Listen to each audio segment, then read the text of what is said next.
Mari kita akan berdoa. Segala puji dan hormat, syukur serta kemuliaan bagimu ya Allah. Allah yang mengasihi kami di dalam diri Tuhan kami Yesus Kristus, yang telah rela berkorban dan mati di atas kayu salib menggantikan hukuman dosa kami. Tuhan, terima kasih atas panggilan-Mu kepada kami pribadi lepas pribadi. Tuhan yang menolong kami, Tuhan yang memberikan kerinduan kepada kami untuk bersama-sama bersekutu dengan orang percaya yang lain, supaya iman kami dikuatkan, supaya iman kami semakin diteguhkan. Sebab jika kami bersama, kami akan menjadi hangat. Sebab jika kami bersama, kami akan menjadi kuat. Sebab jika kami bersama, ada sukacita Tuhan, ada kelepasan, sebab kami dapat menceritakan satu dengan yang lainnya apa yang menjadi pergumulan kami, bahkan yang menjadi sukacita kami. Tuhan, kami percaya bahwa Tuhan ada bersama dengan kami. Kehendak-Mu ada di tempat ini, karena Engkau dipuji dan dipermuliakan. Tuhan, lindungilah kami, berkati kami dengan pemberitaan firman-Mu pada pagi hari ini. Jauhkan kami dari segala kuasa setan dan roh jahat yang coba ingin mengambil alih setiap pekerjaan-Mu yang ada di tempat ini. Di dalam nama Yesus Kristus kami berdoa dan percaya. Haleluya. Amin. Salam, selamat pagi. Selamat pagi.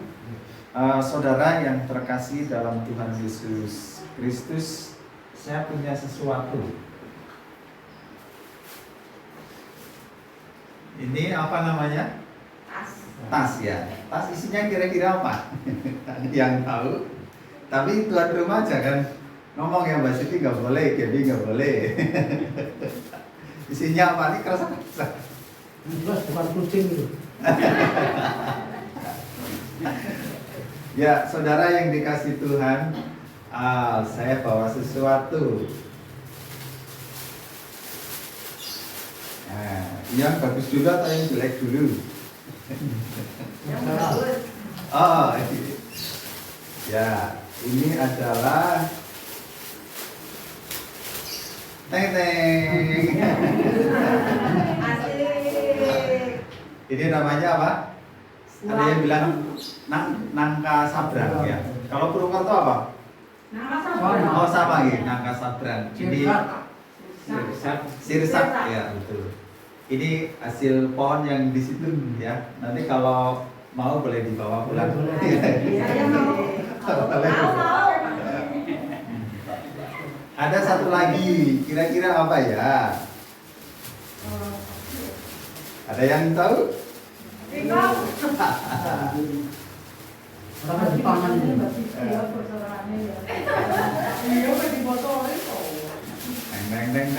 Teng. Kalau ini kayaknya suka semua. 1, 2, teng tong.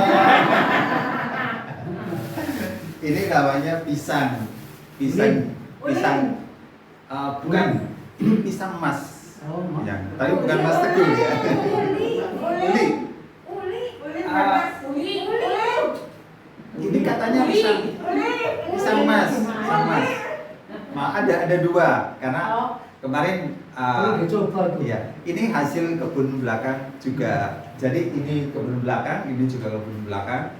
Kemarin ada 2, ada pisang uli dan pisang emas. Nah, ini pisang emas. Ini uli ya, boleh lah. Oke, uli ya, uli dimakan. Jadi saudara yang terkasih dalam Tuhan Yesus Kristus, beberapa hari yang lalu saya itu taruh bawah dulu. Nanti kalau mau makan setelah ibadah ya. Beberapa hari yang lalu saya ketemu dengan Eyang, pemilik rumah ini. Dia sedang gosok uwi. Ya, uwi itu besarnya kalau tidak salah mungkin bisa satu kempol ya. Satu kempol saya itu kalau nggak salah ada 3. Terus saya bertanya sama Eyang itu untuk apa gitu. Ini untuk hari Minggu nanti ada acara unduh-unduh. Nah, acara unduh-unduh. Jadi setiap jemaat itu membawa hasil bumi dibawa ke gereja. Saya tidak tahu tujuannya apa, tetapi setiap kelompok itu membawa buah buah sulung ya. Jadi pokoknya hasil kebun apa aja dan tidak perlu istilahnya apa namanya tidak istilahnya tidak harus beli, tapi kalau bisa punya sendiri apapun jenisnya, bawalah ke gereja dan ini panen daripada kebunku ya. Saudara yang terkasih dalam Tuhan Yesus, saya teringat dengan ini. Wah, terus berjalannya waktu. Saya buka satu nats. Besok khotbah hari Minggu apa ya? Saya tidak ada terpikirkan. Tadi Pak Beni bilang hari ini sebenarnya hari Pentakosta. Tapi iya Pak gitu. Sebenarnya dari hari Senin kemarin saya belum menangkap gitu. Bahkan berhubung dengan itu juga saya belum nangkap. Baru saya nangkap setelah saya membaca Alkitab di apa namanya yang akan kita renungkan nanti itu. Mungkin kita buka dulu aja ya. Ayo. Kita buka dulu dari Kisah Para Rasul. Kisah Para Rasul pasal 2, yaitu tentang Pentakosta.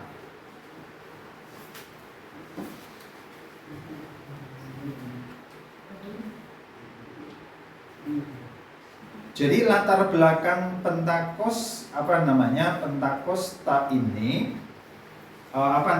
bangsa Israel sebelum Pentakosta datang sebenarnya mereka dalam 1 tahun merayakan 3 kali yang namanya perayaan ya. Ada 3 kali yang namanya perayaan dan salah satunya adalah ini membawa hasil panen dari kebun mereka. Dan salah satu yang ada pondok daun juga hari raya itu. Dan salah satu yang menjadi kerinduan dari para imam untuk jemaat membawa buah kebun ini adalah sesuai dengan apa yang dia miliki. Jadi tidak boleh aku ingin supaya kelihatan wah aku mau beli pisang Ambon yang 1 tundung gede. Itu nggak boleh ya. Walaupun boleh tetapi di hadapan Tuhan itu akan ketahuan. Oh dia pisangnya beli. Oh nggak punya kebun kok bisa punya pisang segede situ ya. Jadi harus murni. Walaupun cuma sedikit. Walaupun mungkin hanya singkong. Walaupun hanya pepaya ya. Bawalah ya. Jadi ada orang-orang Israel pada waktu itu. Ini karena nanti kita akan melihat bagaimana banyak sekali orang yang ada di Israel pada waktu itu hari Pentakosta ya. Dan orang-orang Yahudi datang ke Israel dan sepertinya bertepatan dengan salah satu hari, yaitu yang disebut dalam Megasi itu unduh-unduh, membawa sesuatu dibawa ke rumah Tuhan, dipersembahkan di dalam rumah Tuhan. Dan saudara yang terkasih dalam Tuhan Yesus Kristus, pada hari ini saya akan membawakan satu tema, yaitu Pentakosta ya. Pentakosta atau Pentakosta dalam Kisah Para Rasul pasal yang kedua ayat 1 sampai ayat yang ke-13. Saya menulis kalimat seperti ini. Jagalah pikiran dan hatimu supaya roh Allah tidak padam di dalam hidupmu. Ulangi. Jagalah pikiran dan hatimu supaya roh Allah tidak padam dalam hidupmu. Jadi bagaimana caranya supaya roh Allah itu tidak padam di dalam kehidupan sebagai orang percaya? Saudara yang dikasih Tuhan, kita kembali ke pendahuluan. Saudara yang dikasih Tuhan, hari Pentakosta adalah hari turunnya Roh Kudus, dan itu adalah perintah daripada Tuhan Yesus Kristus itu sendiri, yaitu untuk menunggu turunnya Roh Kudus. Mereka harus tinggal di Yerusalem, tidak boleh keluar terlebih dahulu untuk menerima daripada Roh Kudus itu. Mereka harus diam dan harus menunggu. Waktunya Tuhan akan mencurahkan. Saya tidak tahu dalam janji Tuhan Yesus tidak menyebutkan hari, sekian hari aku akan mencurahkan. Tidak ya Pak Beni ya, tidak menyebutkan hari, tapi Tuhan hanya bilang tunggulah, jangan kamu pergi keluar Yerusalem atau Israel sebelum kamu menerima Roh Kudus. Kekuatan yang akan kuberikan kepadamu, yang kemampuan yang akan kuberikan kepadamu untuk menyampaikan berita kebenaran itu. Jadi saudara yang dikasih Tuhan, selama itu mereka orang-orang percaya, pengikut Yesus Kristus dan murid-murid Tuhan Yesus Kristus selalu menunggu dan berkumpul di Yerusalem. Dan kita melihat saudara yang dikasih Tuhan, kita akan membaca bersama-sama. Saya akan membaca ayat yang ke-1, saudara dan saudari membaca ayat yang kedua. Akan dimulai dari saya terlebih dahulu. Ketika tiba hari Pentakosta, semua orang percaya berkumpul di situ di satu tempat. Tiba-tiba turunlah dari langit suatu bunyi seperti ledakan keras yang memenuhi seluruh rumah di mana mereka duduk. Dan tampaklah kepada mereka lidah-lidah seperti nyala api yang bertebaran dan hinggap pada mereka masing-masing. Lalu mereka mulai berkata-kata dalam bahasa-bahasa lain seperti yang diberikan oleh Roh itu kepada mereka untuk mengatakannya. Waktu itu di Yerusalem diam orang Yahudi yang saleh dari segala bangsa di bawah kolong langit. Ketika turun bunyi itu, berkumpullah orang banyak. Mereka bingung karena mereka masing-masing mendengar rasul-rasul itu berkata-kata dalam bahasa mereka sendiri. Mereka semua tercengang-cengang dan heran. Bukankah mereka semua yang berkata-kata itu orang Galilea? Bagaimana mungkin kita masing-masing mendengar mereka berkata-kata dalam bahasa kita sendiri, yaitu bahasa yang kita pakai di Salsabila. Kita orang Partia, Media, Elam, penduduk Mesopotamia, Yudea, dan Kapadokia, Pontus dan Asia. Dia dan Maria, Mesir dan daerah Libya yang dekat kanan kiri, pendatang dari Roma. Baik orang Yahudi maupun penganut agama Yahudi, orang Kreta dan orang Arab, kita mendengar mereka berkata-kata dalam bahasa kita sendiri tentang perbuatan-perbuatan besar yang dilakukan Allah. Mereka semuanya tercengang-cengang dan sangat termangu-mangu. Nabi berkata orang kepada yang lain, apakah artinya ini? Tetapi orang lain menyindir, mereka sedang mabuk oleh anggur manis.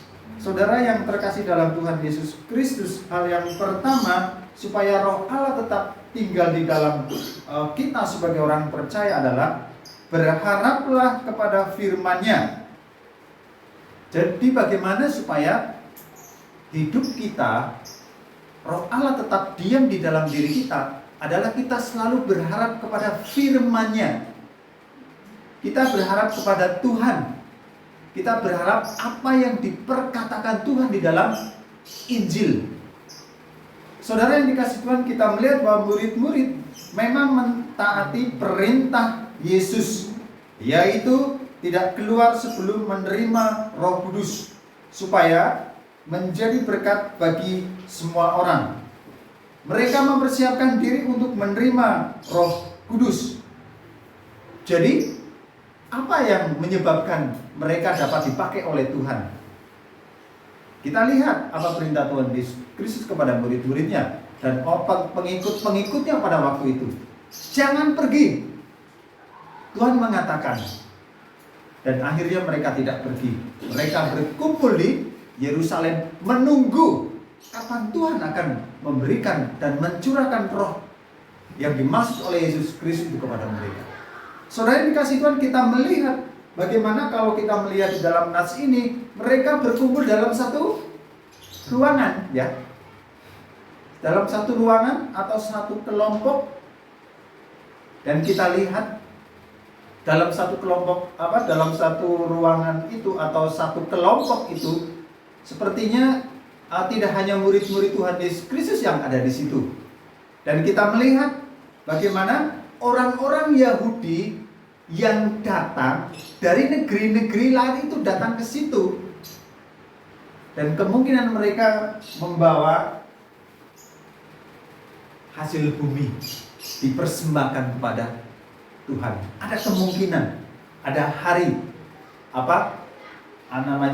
hari bagi orang-orang Yahudi. Salah satu ketika hari itu. Dan saudara yang terkasih dalam Tuhan Yesus Kristus, kita melihat mereka yang berasal dari bangsa-bangsa di dalam ayat yang ke-6.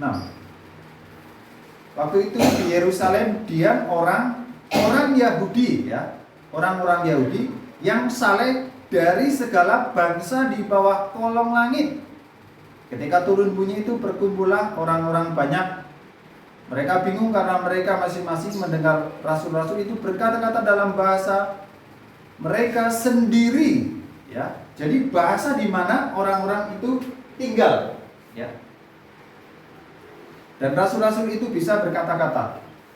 Dan saudara yang terkasih dalam Tuhan Yesus Kristus, Roh Kudus diberikan oleh Allah, bukan oleh manusia.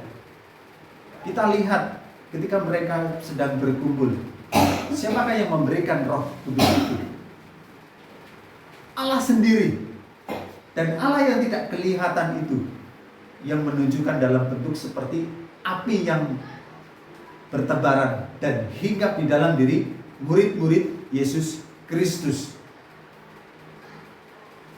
Tidak ada orang yang menyuruh terima Roh Kudus, terima Roh Kudus. Tetapi mereka menunggu. Dan kita tidak tahu ketika mereka sedang menunggu apakah mereka sedang beribadah, atau mereka sedang memuji Tuhan, ataukah mereka sedang berdoa.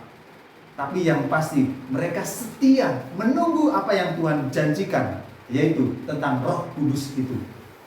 Mereka diam menunggu, dan mereka tidak berusaha mencari di mana Roh Kudus ada.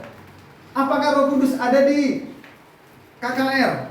Apakah Roh Kudus ada di gedung yang tinggi? Apakah Roh Kudus ada di tempat yang mewah? Apakah Roh Kudus ada di hutan yang sepi? Tapi kalau saya menggaris besar di sini, mereka diam menunggu dan tidak menanyakan kapan Tuhan Roh Kudus itu datang. Tapi mereka menunggu. Dan apa hasilnya? Mereka mendapatkan, mereka menerima Roh Kudus itu, yaitu dalam bentuk berupa api yang hinggap di dalam diri mereka. Mereka menerima itu dari Allah, dan mereka bukan menerima dari manusia. Roh Kudus itu diberikan bukan karena kefasihan seseorang, keahlian seseorang, atau kemahiran seseorang dalam berkata-kata, atau dalam berkhotbah, atau dalam pemberkatan. Tidak. Roh Kudus diberikan kepada mereka masing-masing yang sungguh-sungguh mau diam. Jadi Roh Kudus itu diberikan oleh Allah itu sendiri kepada mereka masing-masing. Dan Roh Kudus itu tidak bisa dipaksa untuk hidup di dalam diri seseorang. Jadi saudara yang terkasih dalam Tuhan Yesus Kristus, memang akhir-akhir ini kalau saudara pergi keluar, atau saudara akan melihat beberapa orang-orang percaya yang mengatakan terimalah Roh Kudus dengan bentuk berbagai macam cara. Perlu dipahami, di dalam Alkitab bukan seperti itu. Tetapi di dalam Alkitab Roh Kudus itu diterima ketika orang memanggil Yesus sebagai Tuhan dan Juru Selamat. Disitulah Roh Kudus diam. Hanya dia menyadari atau tidak.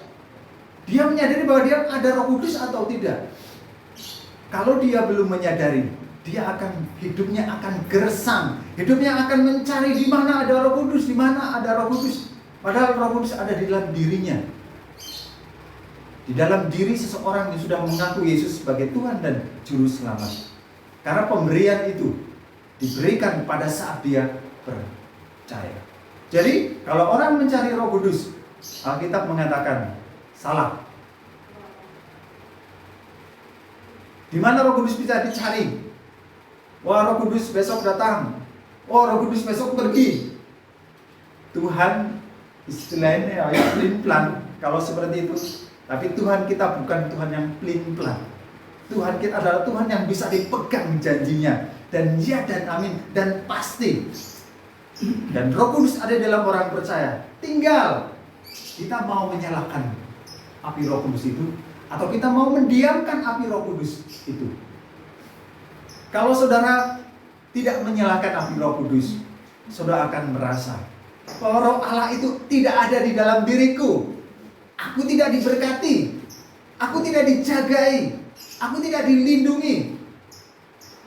Kita akan berkata seperti itu. Karena sesungguhnya Roh Kudus itu ada, dan kita harus menyadari itu. Kuncinya apa? Percaya. Percayalah bahwa Roh Kudus itu di dalam diri kita. Tapi kalau kita tidak percaya, sudah.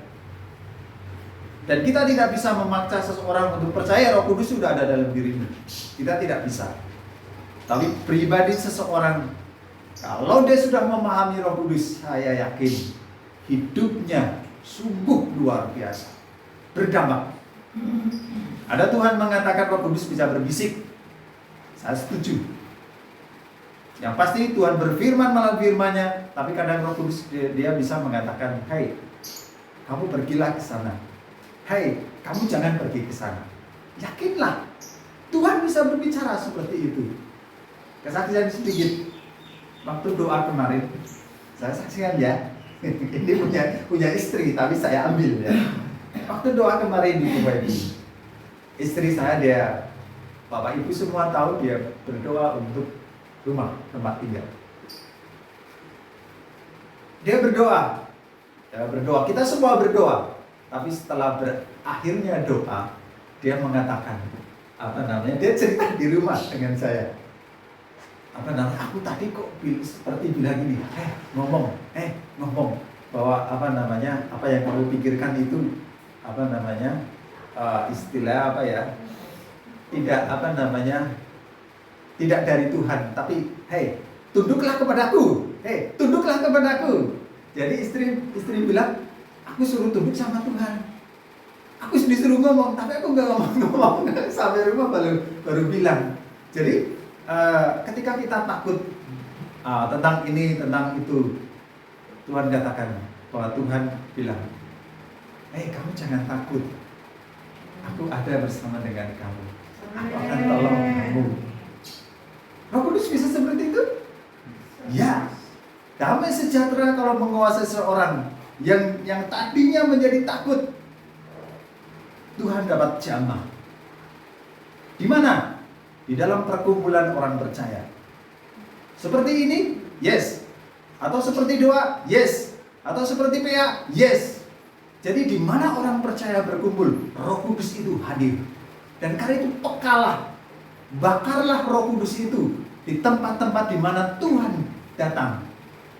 Jangan kita mengatakan aku orang Kristen. Roh Kudus tidak ada. Ya kalau kita tidak pernah bersekutu dengan orang percaya lain, kita akan tidak punya dampak. Kita tidak akan merasakan. Karena Roh Kudus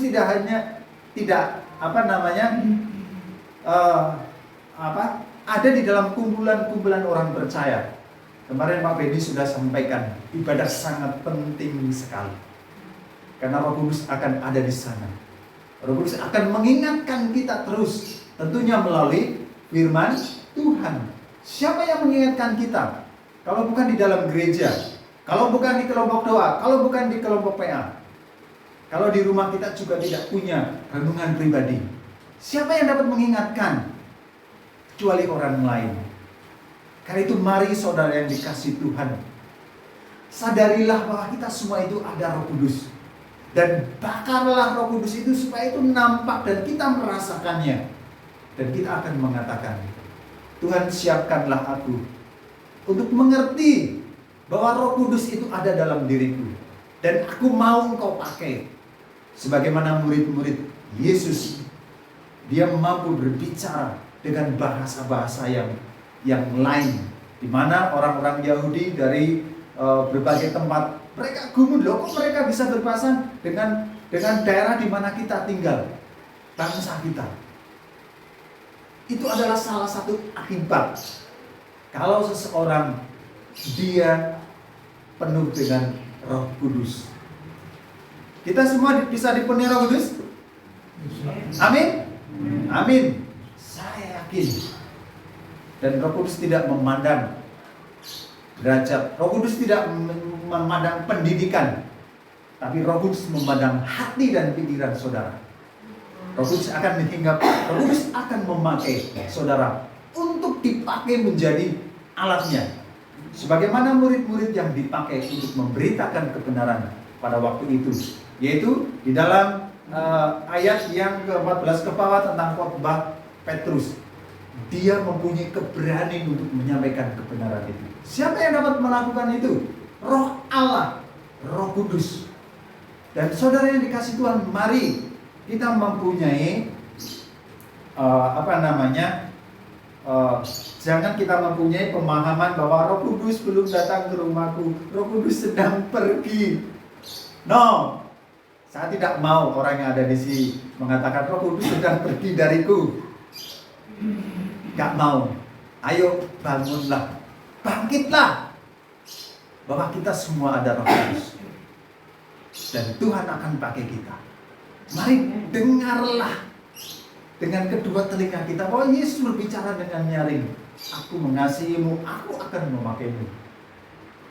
Kuncinya seperti murid, tunggu Tuhan. Tuhan perintahkan kapan? Aku akan memberikan Roh Kudus, tapi kamu jangan pergi dulu.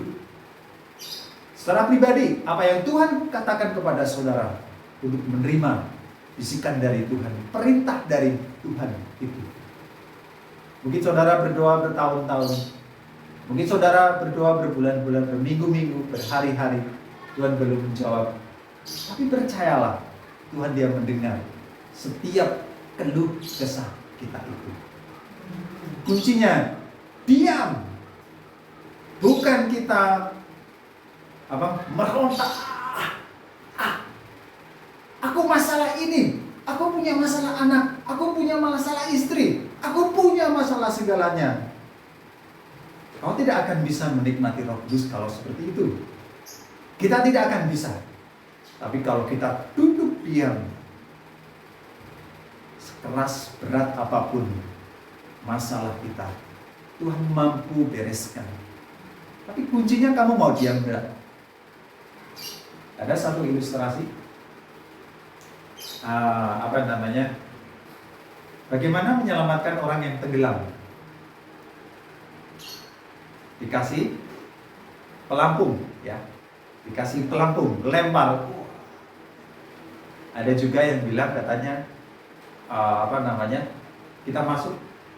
Tapi kuncinya kalau untuk menyelamatkan orang yang tenggelam adalah dengan dipukul supaya dia diam. Kalau tidak dia meronta-ronta, dia justru bisa membuat orang yang menolong jadi tenggelam.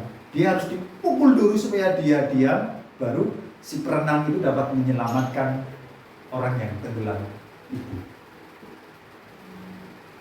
Mari saudara yang dikasih Tuhan, kadang kalau kita mau dipukul oleh Tuhan, indah, baik, karena Tuhan tidak mau saudara tenggelam di dalam dosa. Tuhan mau kita selamat, kita tinggal dengan Tuhan dan menikmati. Sadarilah kadang Tuhan juga memukul kita, menampar kita mungkin. Tapi sadarilah, Tuhan mau supaya kita menjadi lebih baik. Saudara yang dikasih Tuhan, di dalam kehidupan rohani, kepada siapa berharap dan menaruh harapan? Kepada kemampuan dirimu sendiri, kepada orang lain, kepada usaha pekerjaanmu, atau kepada anakmu, atau kepada saudaramu? Kita tidak akan bisa menemukan jawaban itu.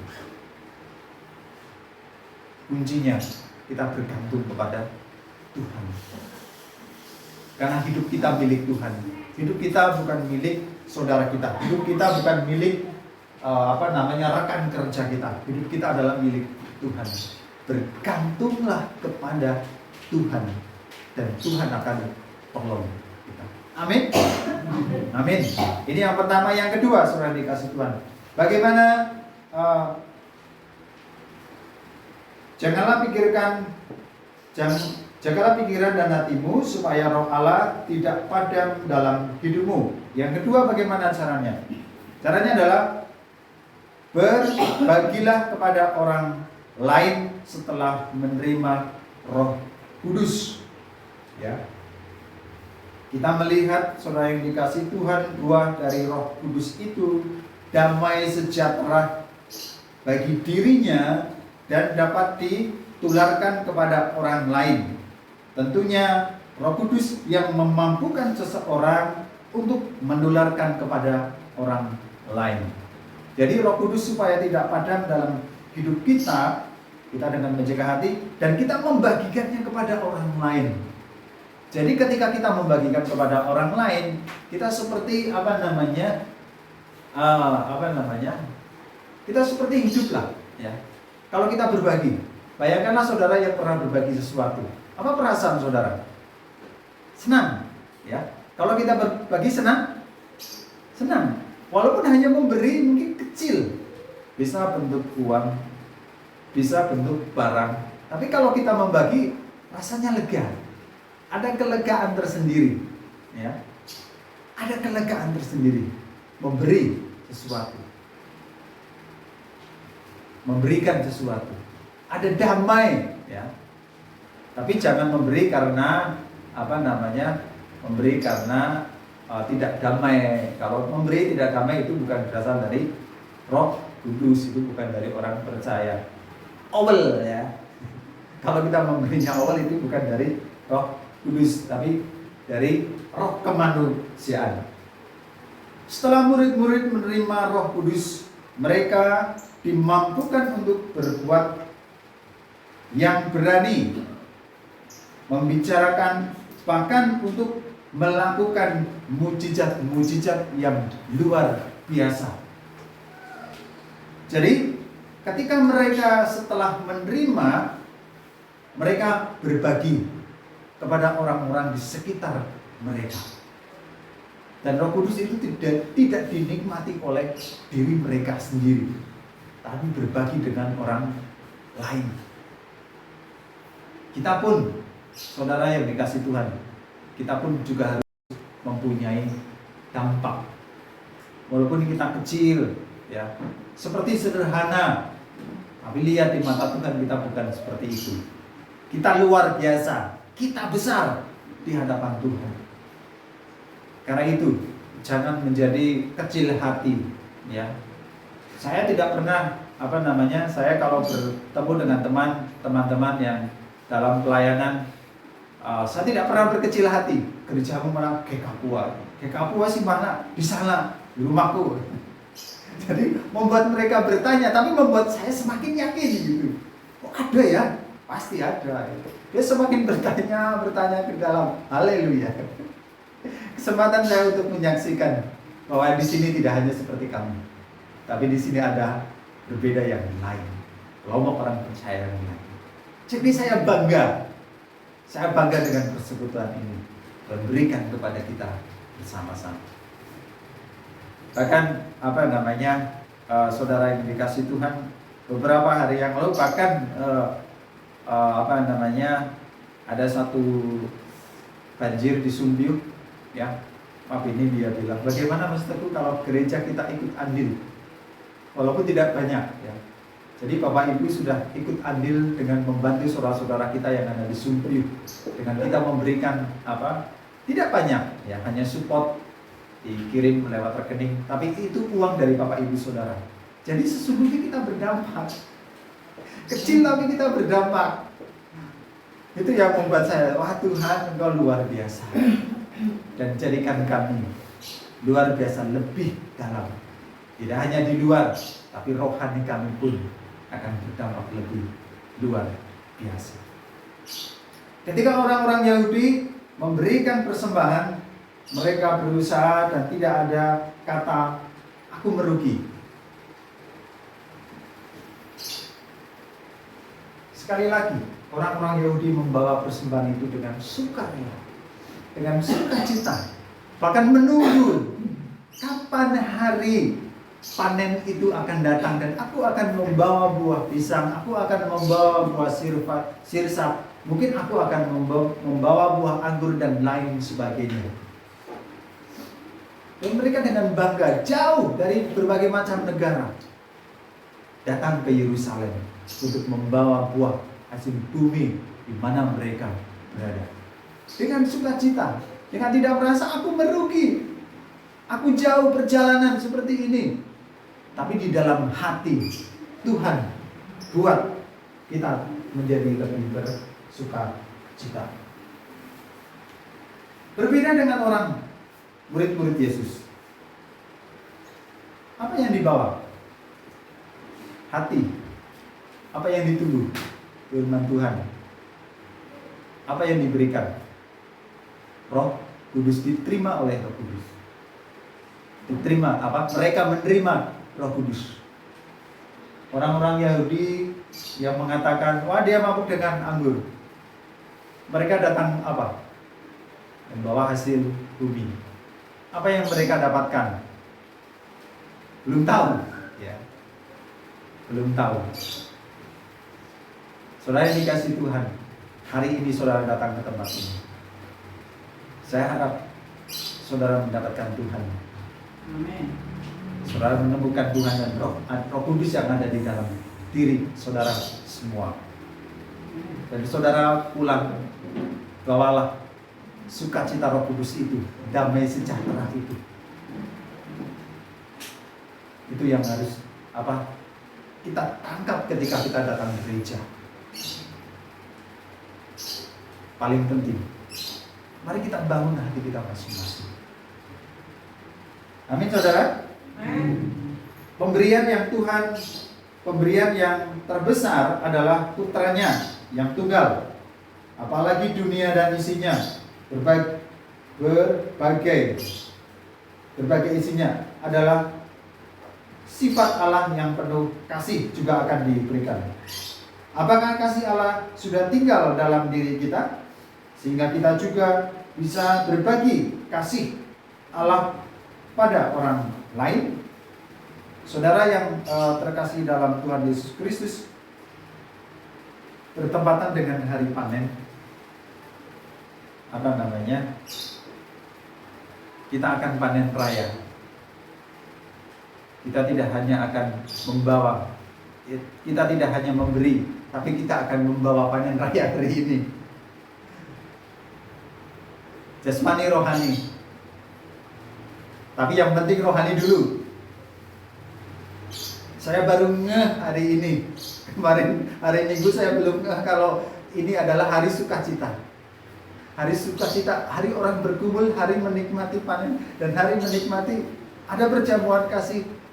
Wah, Tuhan luar biasa. Tidak pernah terpikirkan hari ini adalah hari turunnya Roh Kudus. Menikmati berkat jasmani, menikmati berkat rohani. Tidak hanya di sini, mungkin kita boleh juga menenteng dan dibawa pulang. Itu sukacita dan tidak pernah terpikirkan oleh saya. Saya Pak Benny juga tadi baru bilang hari ini turunnya Roh Kudus. Dan Yesus luar biasa. Kesimpulannya adalah Tuhan sudah memberikan Roh Kudus kepada anak-anaknya.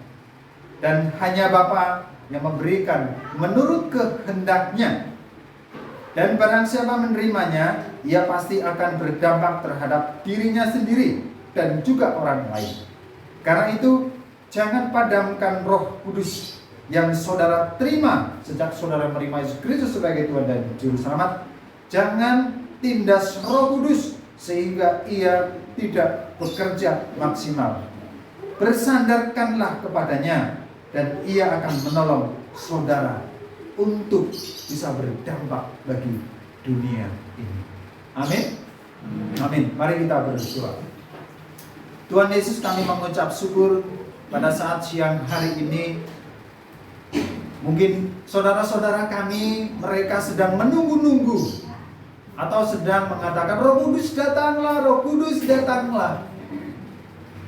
Alkitab tidak mengatakan bahwa Roh Kudus akan datang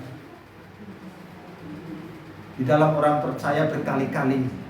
Tetapi Alkitab mau mengatakan Roh Kudus datang sekali kepada orang yang percaya dan memanggil Yesus sebagai Tuhan dan Juru Selamat. Dan kami tidak mau boleh ditipu. Kami harus membakar api Roh Kudus yang sudah ada di dalam diri kami. Kami mau sesuai dengan ajaran firman-Mu. Dan kami harus menjaga Roh Kudus itu supaya tetap menyala. Sehingga kami punya dampak bagi orang-orang di sekeliling kami, bagi keluarga, bagi orang percaya, bahkan bagi orang yang belum percaya. Tuhan, siapkan kami untuk menjadi orang-orang yang berdampak seperti murid-murid-Mu pada waktu itu yang berdampak bagi orang Israel dan sekitarnya. Mereka mampu berbicara dengan bahasa-bahasa yang lain. Terpujilah Allah, dan kami percaya Tuhan pun akan mampu membuat kami seperti mereka. Silakan Tuhan, jadilah kehendak-Mu kepada kami sebagaimana seperti Engkau kehendaki. Di dalam nama Yesus Kristus kami ucap syukur atas firman Tuhan hari ini. Haleluya. Amin.